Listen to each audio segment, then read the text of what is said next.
वो बहुत देर से खिड़की का सहारा लिए खड़ी थी। जब कभी केशव को आने में देर हो जाती, कनुप्रिया इसी खिड़की से बाहर झांकती। खिड़की उसकी अंतरंग सखी थी। उसकी प्रतीक्षा वह समझती थी। कनुप्रिया को कभी महसूस होता जैसे खिड़की उसकी अधीरता पर मुस्कुरा रही है। कभी लगता वह उसे धीरज बंधा रही है।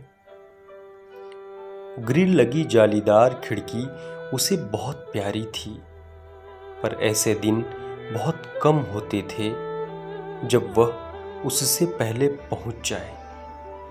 वे दोनों अधिकतर साथ पहुंचते थे, समय मिलाकर ठीक वक्त पर, न एक क्षण इधर न एक क्षण उधर। परीक्षाएं निकट थीं, इसलिए आज भी कोई नहीं आया था, परंतु वे दोनों नियमित रूप से आ रहे थे। मिलने पर एक यही तरीका उन दोनों के पास था, पर आज वो उसकी प्रतीक्षा नहीं कर रही थी। आज उसकी प्रतीक्षा का अंत सदा के लिए होने वाला था। कक्षा के बाहर जंगल था जो बारिश के दिनों में हरा हो उठता, लेकिन अभी गर्मी के दिनों में जले हुए भूरे धब्बे सा लग रहा था। वह आंसू पोंछ देती तो भूरा धब्बा बड़ा हो जाता, लेकिन फिर तुरंत ही छोटा हो उठता। धूप उसकी हथेलियों को चुभ रही थी, मगर वो खड़ी थी कि वो उसको आखिरी बार जाते देखना चाहती थी। पेड़ के नीचे खड़ी उसकी काली बाइक वहां से नजर आ रही थी। वही बाइक जिस पर बैठकर वो पूरा शहर घूमी है। भारत के पेरिस कहे जाने वाले इस शहर की खूबसूरती को उसने महसूस ही केशव के साथ किया है, वरना वह तो उन इमारतों पर नजर डालकर आगे बढ़ जाया करती थी। हवा महल हो या अल्बर्ट हॉल, पुराने शहर की गलियां जहां कार का जाना असंभव था, वे बाइक पर दोनों ने नाप डाली थी। वही गलियां जहां कभी जाना पड़ जाए तो नाक भौं सिकोड़ लेती थी, अब वहीं के चप्पे चप्पे से वाकिफ थी। कब सोचा था उसने कि मॉल्स और कैफे से अलग किसी दुनिया की मोहब्बत में वो पड़ जाएगी। बाइक के हैंडल पर वही लाल धागा बंधा था, जैसा उसके हाथ में केशव ने कुछ महीनों पहले पहनाया था। हाथ में बंधे धागे को उसने विवशता से देखा, ज्यों धागा केशव को वह समझा देगा जो कनु समझाने में असफल रही है। वो देर तक खिड़की से देखती रही, पर वह नजर नहीं आया। कहाँ चला गया वो? क्या बाहर जाकर देखें? वह आगे की ओर झुकी तो बाहर चिलचिलाती धूप में सिर्फ एक कुत्ता दौड़ता हुआ दिखा और एक चिड़िया जो पानी के नल पर उल्टा लटक कर पानी पी रही थी। चिड़िया देख कुत्ता जीभ लपलपाता उसके पीछे आ खड़ा हुआ। चिड़िया कुत्ते की उपस्थिति से बेखबर पानी पी रही थी। क्या कुत्ता चिड़िया को? उसे लगा वो गिर पड़ेगी। कुर्सी का सहारा लेने के लिए वो पलटी तो ठीक पीछे वो खड़ा था। वो गया नहीं था, उसका जाना तय हो गया था, पर वो नहीं गया। उसे पल भर को सुकून मिला, लेकिन अगले ही पल वो डर गई और 2 कदम पीछे हो गई। वो उसे देखना चाहती थी, पर इतना करीब से तो नहीं। केशव की आंखों में प्रेम था, याचना थी, इन सब के अतिरिक्त एक और चीज जिससे उसे हमेशा सबसे अधिक डर लगता था। उसकी आंखों में क्रोध था और साथ ही था अविश्वास। मैं जा रहा हूं, होठ दबाकर उसने कहा। वो अभी यही शब्द कहकर गया था, लेकिन फिर वहीं खड़ा था। उसके लिए भी यह उतना ही मुश्किल था जितना कनुप्रिया के लिए। कनुप्रिया की आंखें भर आईं तो वो फिर खिड़की के पार देखने लगी। केशव कुछ देर खड़ा उसे देखता रहा। उसका मन हुआ कंधों से पकड़कर कनुप्रिया को झिझोड़ दें। क्यों वह उसकी बात नहीं मान लेती? क्यों वह सब कुछ खत्म कर देना चाहती है? वह उससे पूछना चाहता है कि क्यों वह कनु के लिए उस तरह जरूरी नहीं जैसे उसके लिए कनु। लेकिन नहीं, वह कुछ नहीं पूछेगा। अपना मन कड़ा करेगा और चला जाएगा। अभी थोड़ी देर पहले ही उसने यही तय किया था, लेकिन मन को समझाना कितना कठिन होता है। कनु को एक और बार देखने का मोह वह नहीं छोड़ पाया। लेकिन नहीं, अब वह लौट कर नहीं आएगा। वो पलटा और बाहर चला गया। कनुप्रिया ने उसकी खुशबू को दूर होते महसूसा तो उसकी सांस उखड़ने लगी। वो भागकर बाहर गई तो वो दरवाजे पर खड़ा था। पसीने से भरा उसका उदास चेहरा देखकर उसकी रुलाई फिर उमड़ पड़ी। उसका मन हुआ अपने दुपट्टे से उसका चेहरा और बाल पोंछ दे, पर रुक गई। वे दोनों कुछ देर तक एक दूसरे को देखते रहे। उसकी आंखों में वही था जिससे वो डरती थी। उसने नजरों का रुख बदलकर आसमान की ओर किया। वहां जैसे कोई आग के गोले फेंक रहा है जो सीधे उसके देह के भीतर प्रवेश कर रहे हैं। उसे लगा वो सिंक कर जाएगी। वो बाथरूम की ओर गई और मुंह पर पानी के छींटे दिए। सर उठाकर देखा तो आईने में केशव का अक्स नजर आया। उसका मन हुआ दौड़कर उसके सीने से लग जाए। ऐसे हाल में भी ये ख्याल उसे रोमांचित कर गया। उसे याद आया अभी कुछ महीने पहले जब केशव ने पहली बार उसे आलिंगन में लिया था, तब डरते हुए उसने खुद को ढीला छोड़ दिया था और पल भर के विराम के बाद उसे कस लिया था। अचेतन होते होते जैसे अर्ध चेतना कुछ फुसफुसाई हो और उसने आखिरी शब्द थाम लिए हो। उसने महसूस किया केशव की आंखों में नमी उतर रही है। केशव ने कंधों पर से बैग उतारा, बैग जो उसे अली बाबा का खजाना लगता है, जिसमें न जाने कितनी चीजें समा जाती हैं और फिर भी जगह बच जाती है। ढेर सारे कागज, फोल्डर्स, किताबों से लेकर साबुन, ब्रश तक वहां होते हैं। वह एक जोड़ी कपड़े हमेशा साथ रखता है। उसका बंजारा मन कब कहां भटकना चाहे यह पहले से उसे नहीं मालूम होता। कितनी ही बार कॉलेज से निकल जाने पर कहां पहुंच जाता। जब तक कनु घर पहुंचती वह किसी अनजान शहर पहुंच चुका होता। फोन करता और कहता, कनु यहां बारिश हो रही है, काश तुम भी यहां होती। कनु यह जगह बहुत सुंदर है, तुम्हें जरूर देखनी चाहिए। और कनु नए शहर का नक्शा अपने मन पर दर्ज करती जाती।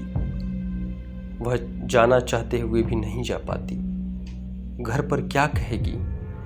काश वह भी उसके साथ हर जगह जा पाती। एक कसक सी उठती है उसके सीने में जिसे वो चुप ही पी जाती है। हालांकि वो भी उसका साथ चाहता है, लेकिन हर चाही गई बात कहाँ पूरी होती है। केशव समझता है उसकी मजबूरी, इसलिए उस पर जोर नहीं डालता। फिर भी दोनों अपने हिस्से का प्यार जी लेते हैं। कपड़ों से उसे याद आया वो आज वही शर्ट पहने था जो उसने पहले दिन पहनी थी, और पहले दिन वाली तारीख हर महीने जब पलट कर आई तब पहनी थी। वो क्या आज वही तारीख है? उसकी आंखें भीगने लगी तो उसने आगे बढ़कर बाथरूम का दरवाजा बंद करना चाहा, मगर केशव के मजबूत हाथों ने उसका हाथ थाम लिया।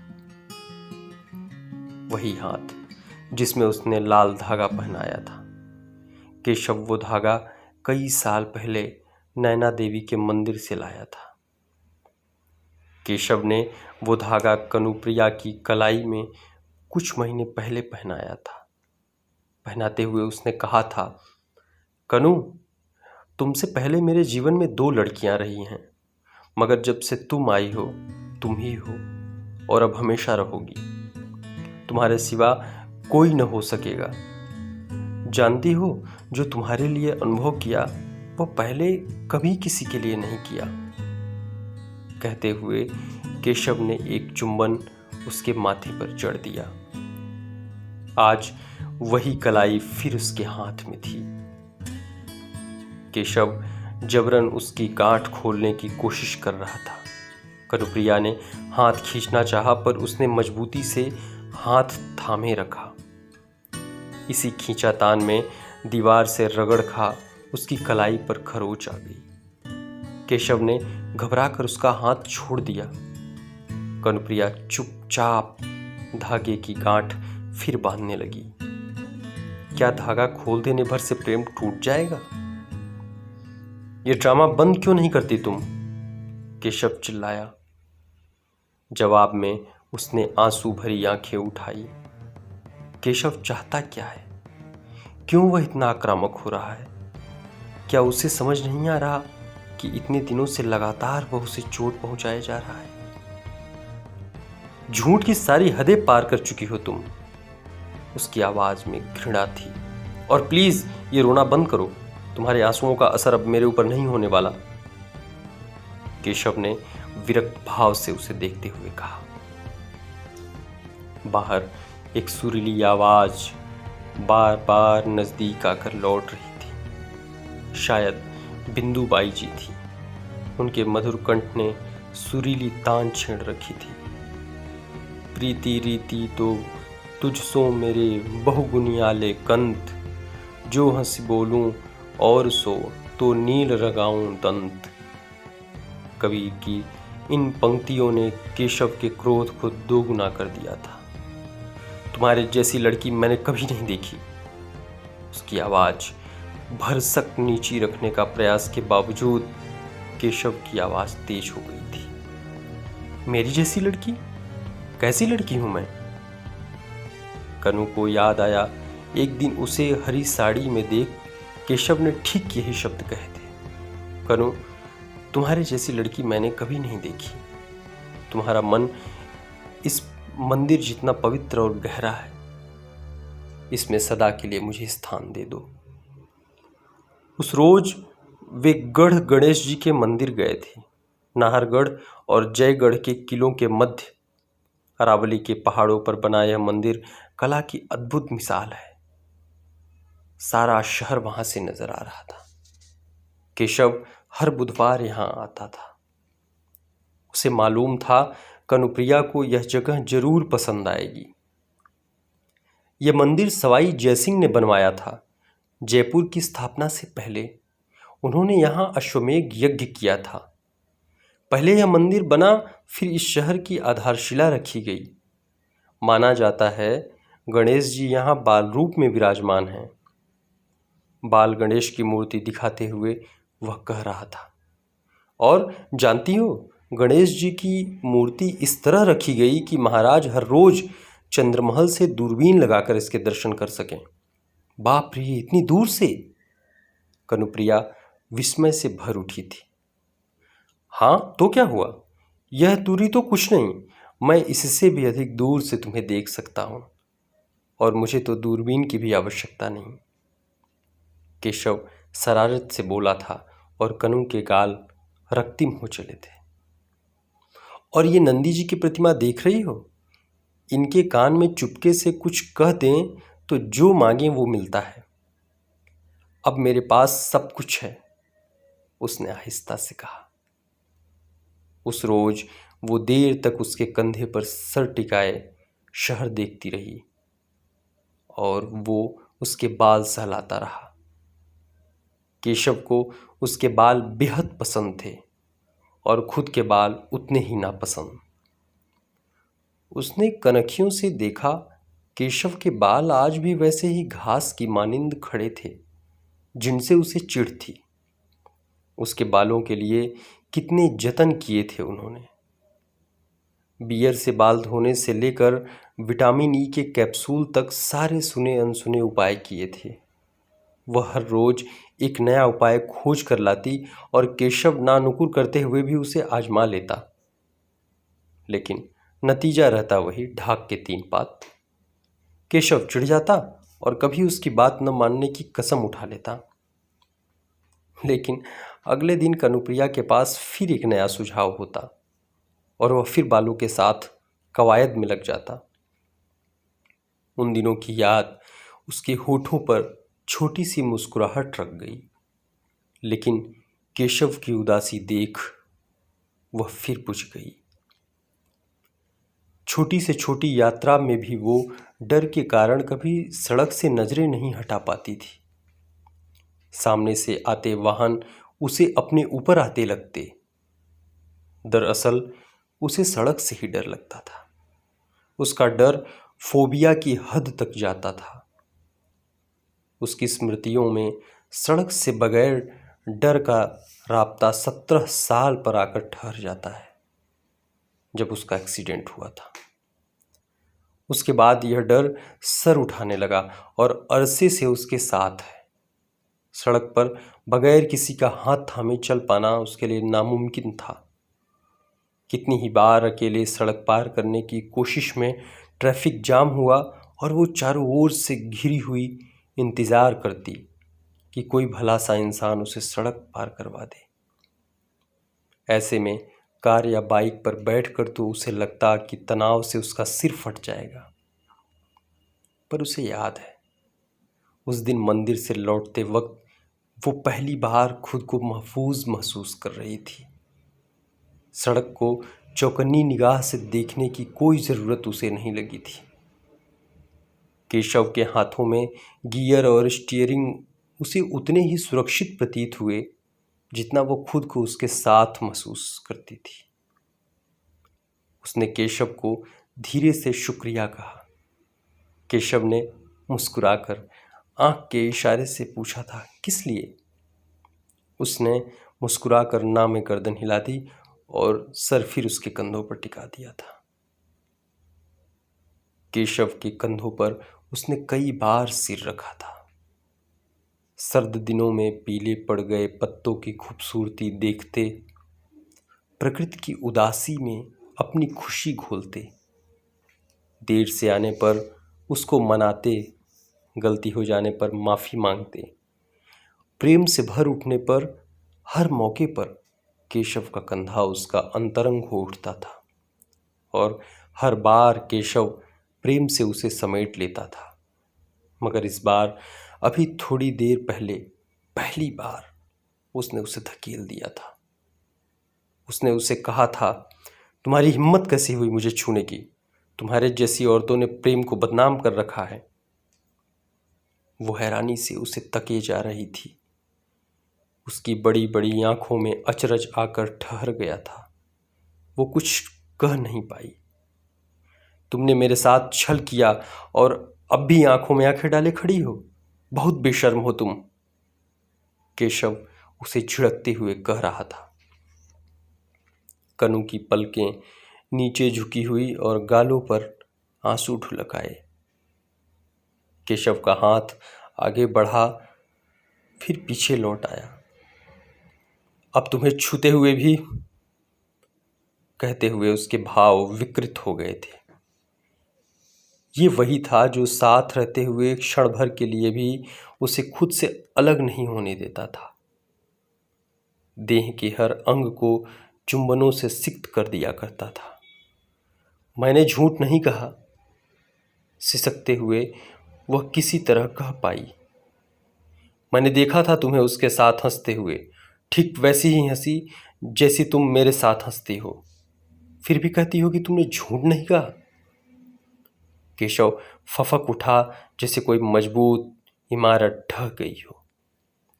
तुमने कहा था तुम सिर्फ मुझसे प्यार करती हो, कहा था ना? केशव किसी ट्रांस में बोले जा रहा था। मुझे नहीं पसंद तुम्हारी हंसी को कोई और छुए। वो दोस्त है केशव, कनुप्रिया पहली बार ऊंची आवाज में बोली थी। कितने तो दोस्त हैं कनु के, वो ठहरी बातें करने की शौकीन, जिससे बात करती है उसे ही दोस्त बना लेती है। कॉलेज की लगभग सभी गतिविधियों में हिस्सा लेने के कारण कॉलेज में अपने डिपार्टमेंट के बाहर भी उसके अनेक दोस्त हैं, लड़के लड़की सब। केशव को शुरू में आपत्ति नहीं थी, लेकिन धीरे धीरे ईर्ष्या पनपने लगी। आए दिन दोनों में झगड़े होने लगे। वह उसे लाख समझाती कि किसी से भी मित्रता से अधिक कोई संबंध नहीं, लेकिन उसका समझना क्षणिक होता था। ईर्ष्या की जड़ें गहराती गईं और प्रेम मजबूत लगते हुए भी खोखला होने लगा। वह खुद नहीं जानता कि वह ऐसी प्रतिक्रिया क्यों देता है, लेकिन कनु को किसी और के साथ देख उसके तन मन में जैसे आग लग जाती है। वो चाहता है कनु सिर्फ उसकी होकर रहे, कोई देखे तक नहीं उसे। वह जानता है यह इच्छा अवास्तविक है और असाध्य भी, लेकिन अपने मन का क्या करे। और कनु भी तो कैसे सबके साथ हंसती बोलती है, आखिर जरूरत ही क्या है। उसका मन तो कनु के रहते किसी से बात करने को नहीं चाहता, फिर कनु को क्यों इतने लोग चाहिए। जिन विशेषताओं से आकर्षित हो दोनों निकट आए थे, वही अब अवगुण लगने लगे थे। वे भूल गए थे कि सबकी प्रकृति अलग अलग होती है।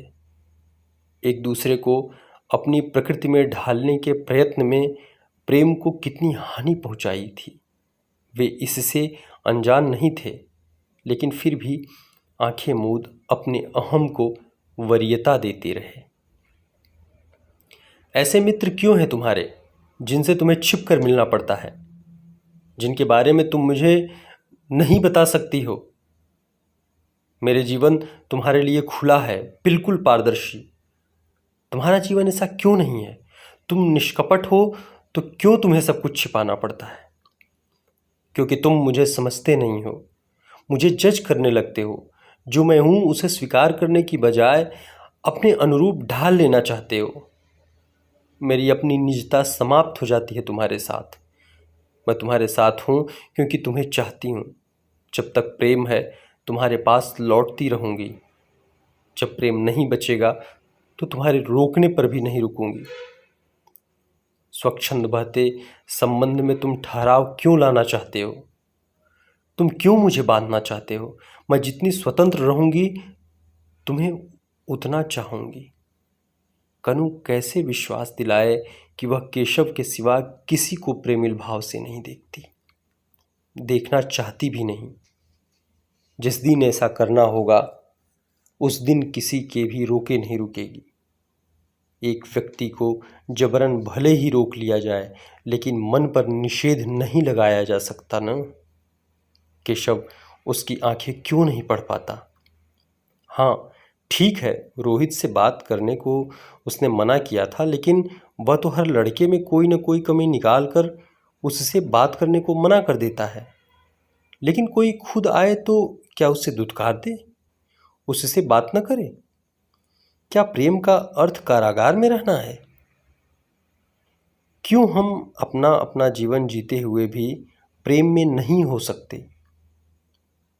अपने प्रिय की इच्छा का सम्मान करने में और उसकी हर बात को सही गलत का ध्यान किए बगैर मानने में कुछ तो भेद होता होगा। तुम ठीक कहती हो, मैं तुम्हें नहीं समझता। कनुप्रिया का ध्यान केशव की तेज आवाज से टूटा। परंतु अब अच्छे से समझने लगा हूँ। तुम्हारे लिए मात्र मैं पर्याप्त नहीं हूँ। तुम्हें अपने आसपास लोगों का एक जखीरा चाहिए, उनमें से एक मैं हूँ। मैं तुम्हारे लिए क्या हूँ ये ठीक से समझ आ गया है। वो अचानक आक्रामक हो गया और खड़ा हो गया था। सेक्स टॉय हूं मैं तुम्हारा? जब आवश्यकता हो तब प्रयोग कर लो, प्रयोजन सिद्ध हो जाए तो, लेकिन अब और नहीं। अब मैं खुद को तुम्हें नहीं सौंपूंगा, कहते हुए वह हाँफने लगा। तुम कैसी भाषा बोल रहे हो केशव? हम साथ हुए क्योंकि हम दोनों ने यह चाहा। कनुप्रिया हतप्रभ थी। केशव यह क्या कह रहा था? क्या वह उसे बस इतना ही समझता है? दोनों के प्रथम संसर्ग की स्मृति उसके आगे तैर गई। केशव झिझक रहा था। उसे चोट पहुंचाने के भय से उसे संकोच हो रहा था। केशव ने उसे चूमते हुए कहा था, शारीरिक पीड़ा सहनीय होती है यदि हृदय प्रेम से परिपूर्ण हो। तुम्हें बाद में किसी प्रकार का पछतावा तो नहीं होगा? मुझे अपराधी तो नहीं ठहरा दोगी? केशव ने पूछा। क्या हम अपराध कर रहे हैं? हम सिर्फ प्रेम कर रहे हैं, उसने प्रेम से भरकर उत्तर दिया था। और आज केशव कह रहा है, तुम कितनी डेस्परेट हो यह प्रथम दिन ही मालूम हो गया था। क्या प्रमाण है तुम उसके बाद कभी किसी और के साथ नहीं हुई? कनु यह सुनकर आहत थी। मैं तुम्हारे सम्मुख अपनी आत्मा अनावृत कर खड़ी हूं और तुम प्रमाण और साक्ष्यों में प्रेम तलाश कर रहे हो। सुनो, प्रेम में पड़कर कोई खुद को हमें सौंपता है तो हमें बजाय उस सौंपे हुए को तहस नहस करने की कोमलता से सहेज लेना चाहिए। नष्ट तो तुमने किया है सब कुछ। तुम्हें मेरा प्रेम क्यों नजर नहीं आता? क्यों तुम्हारे लिए कोई और इतना जरूरी हो जाता है कनु? क्यों तुम मात्र मुझे नहीं चुन पाती? क्यों तुम्हें चुनाव करना पड़ता है? मेरे लिए तो तुम्हारे अतिरिक्त कोई मायने नहीं रखता, लेकिन तुम पूरा संसार अपने इर्द गिर्द चाहती हो। मैं कितनी ही बार चला गया, परंतु अपने आत्मसम्मान को ताक पर रखकर हर बार इसलिए लौट आया कि तुमसे प्रेम है, लेकिन अब न लौटना ही उचित है। कहते हुए केशव एक कुर्सी पर ढह गया था। बात जरूरी थी या गैर जरूरी कि नहीं है केशव? बात मेरे पर्सनल स्पेस की है। मैं तुमसे प्रेम करती हूँ, पर मैं खुद से भी प्रेम करती हूँ। पहाड़ आकाश के विस्तार को रोकते प्रतीत होते हैं, पर आकाश अनंत है। उसी प्रकार हमारा प्रेम भी कालातीत है। कोई हमारे बीच आ ही नहीं सकता। क्यों तुम्हारा प्रेम शर्तों में बंधा है? क्यों इतने संकीर्ण हो उठते हो तुम कि तुम्हें मेरी किसी से बात तक करना स्वीकार नहीं? यदि मुझे तुम्हें छलना ही होता तो यहाँ क्यों खड़ी होती मैं? जिस प्रकार तुम स्वयं को समझने का दावा करते हो, उसी प्रकार मुझे क्यों नहीं समझ पाते तुम? क्या मैं तुम्हारा ही अंग नहीं? प्रेम कोई भूखा पशु तो नहीं जो शिकार को अपने जबड़ों में कसे रखना चाहे। लेकिन केशव ऐसा ही व्यवहार कर रहा है बहुत समय से। स्वयं भी तनाव में रहता है। उसकी आंखों के नीचे के काले घेरों को देखते हुए उसने सोचा, भाप और कोहरे का रंग ज्यों एक सा होता है, मगर उनकी तासीर अलग होती है। वही हाल हमारे प्रेम का है। हम साथ हुए तो भी खुश नहीं रह सकेंगे। केशव ने अपना बैग खोला और एक छोटा फोल्डर निकाला। उसमें सैकड़ों छोटे छोटे कागज रखे थे। उसने उन्हें निकालकर एक एक कर फाड़ना शुरू कर दिया। कनुप्रिया ने एक कागज उठाकर देखा। वह एक नाटक का टिकट था जो उन्होंने पहली बार साथ देखा था और जहां केशव ने उसका हाथ थामा था। उसी दिन तो दोनों के जीवन के नए अध्याय का आरंभ हुआ था। दूसरा बिल होटल के एक कमरे का था। बहुत सारे मतभेदों के बाद तय हुआ कि उन्हें एक दूसरे के साथ इस तरह से वक्त बिताना चाहिए। शहर के बाहर जाना कठिन था, पर उसकी जिद से पराजित हो कनु ने हामी भरी थी। केशव ने प्यार से अनुरोध किया था, मैं तुम्हारे साथ एक दिन इस तरह बिताना चाहता हूं जैसे वह हम दोनों का घर है। मैं तुम्हें करीब से महसूस करना चाहता हूं। हम एक घर में पता नहीं कब रह पाएंगे, इसलिए मैं तुम्हारे साथ सब कुछ जी कर देखना चाहता हूं। कनुप्रिया के असमंजस को देख उसने सरगोशी की प्रेम कर चुकने के पश्चात फिर से दो लोगों में विभाजित हो जाना मुझे पसंद नहीं। तुम्हारी देह को निर्वस्त्र करने के पश्चात मैं उस पर अंकित नख शत दंत शत गिनते हुए उसे फिर सुसज्जित करना चाहता हूं। आहा, कैसा परिपूर्ण करने वाला प्रेम था। ऐसी अनेक स्मृतियों को सहेज रखा था उस फोल्डर ने। केशव ने चॉकलेट के रैपर तक संभाल कर रखे थे। कैसा कोमल और संजीदा मन पाया है केशव ने। वह अवश्य ही छोटी छोटी बातों से आहत हो जाता होगा, लेकिन युवा देह में बच्चों सा मन लिए वह कब तक आपसी तालमेल को टालता रहेगा। कभी तो उसे सीखना ही होगा। रोज रोज के झगड़ों से वह तंग आ चुकी है। जिन बातों का अस्तित्व ही नहीं, उन बातों का स्पष्टीकरण देते देते थक चली है वह। कनुप्रिया ने झपट कर उस फोल्डर को उठाया और सीने से लगा लिया। क्यों कर रहे हो ऐसा? इतनी सी बात के लिए? मैं तुमसे प्रेम करती हूँ और तुम ये जानते हो, जीवन में अधिकतर जटिलताएं हम खुद पैदा करते हैं और फिर बेवजह उन्हें ढोते चलते हैं। कभी जिम्मेदारी की तरह, कभी मजबूरी में, तो कभी पछतावे के तौर पर। हमारा प्रेम का अंत इस रूप में मत करो। ब्रेकअप का अर्थ जानते भी हो तुम?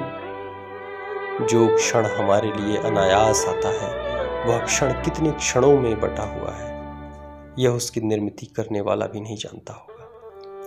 फोल्डर वापस करो कनु, थके लहजे में केशव ने कहा। तटस्थ हो जाना सरल नहीं। तटस्थता चुन लेने के पश्चात भी कुछ बातें विचलन से भर देती हैं। दुख आत्मा में घुल जाता है। मैं प्रयत्न करूंगा कि मैं तटस्थ हो सकूं, लेकिन यह तटस्थता हमारे प्रेम को लील जाएगी। हम साथ नहीं रह सकेंगे कनु। तुम्हारी प्राथमिकताएं अलग हैं और मेरी अलग। मैं कोशिश कर देख चुका हूं, लेकिन हम दोनों का बदलना न संभव है न जायज। जिस व्यक्ति से हम प्रेम करते हैं, जब उसी से प्रेम नहीं रह जाता, तब उसे बदलने का हठ ही प्रेम को कब तक ढो पाएगा। प्रेम एक चोट में मृत्यु को प्राप्त नहीं होता। वह हर चोट पर सर उठाता है। वह चोटिल होकर और फलता है। प्रेम वृद्ध भी नहीं होता। अंतिम सांस लेने से पहले तक वह यौवन के मद में चूर रहता है। प्रेम चिर युवा है, उन विरल प्रजातियों की भांति जो अपनी आयु पूर्ण कर मृत्यु अवश्य प्राप्त करते हैं, पर जीर्णता उन्हें छू तक नहीं जाती। उन दोनों का प्रेम भी शिखर पर था, लेकिन बहुत सी चोटें एक दूसरे और स्वयं को देने के पश्चात अब दोनों के प्रेम का अंतिम समय आ चला था। शिखर पर से मृत्यु प्राप्त किए प्रेम को ढलान की नियति नहीं सहनी होती। खुश रहना। उसने कनु के माथे को चूम लिया। कैसा जीर्ण सा चुंबन था, जैसे किसी ने झरे हुए फूल को फिर से डाली पर सजाने का प्रयत्न किया हो। झुके कंधों से धीमे कदम रखता हुआ वो बहुत उदास था। यूं लग रहा था जैसे वो आगे जाने की बजाय पीछे लौटना चाहता है। लेकिन अंततः हम वही करते हैं जो हम बहुत पहले स्वीकार कर चुके होते हैं अथवा अवचेतन में धारण किए होते हैं। उसने मुड़कर देखा। उसकी आंखें हमेशा से कुछ छोटी थीं। कई बार अपने इर्द गिर्द इजाद किए हुए भ्रम की दीवारों के बीच हम खुद को जानने वाले आखिरी व्यक्ति होते हैं। कनुप्रिया ने उसे रोककर गले लगा लेना चाहा, पर ऐसा करने से शायद उसकी उदासी और बढ़ जाती। उसने केशव को जाने दिया।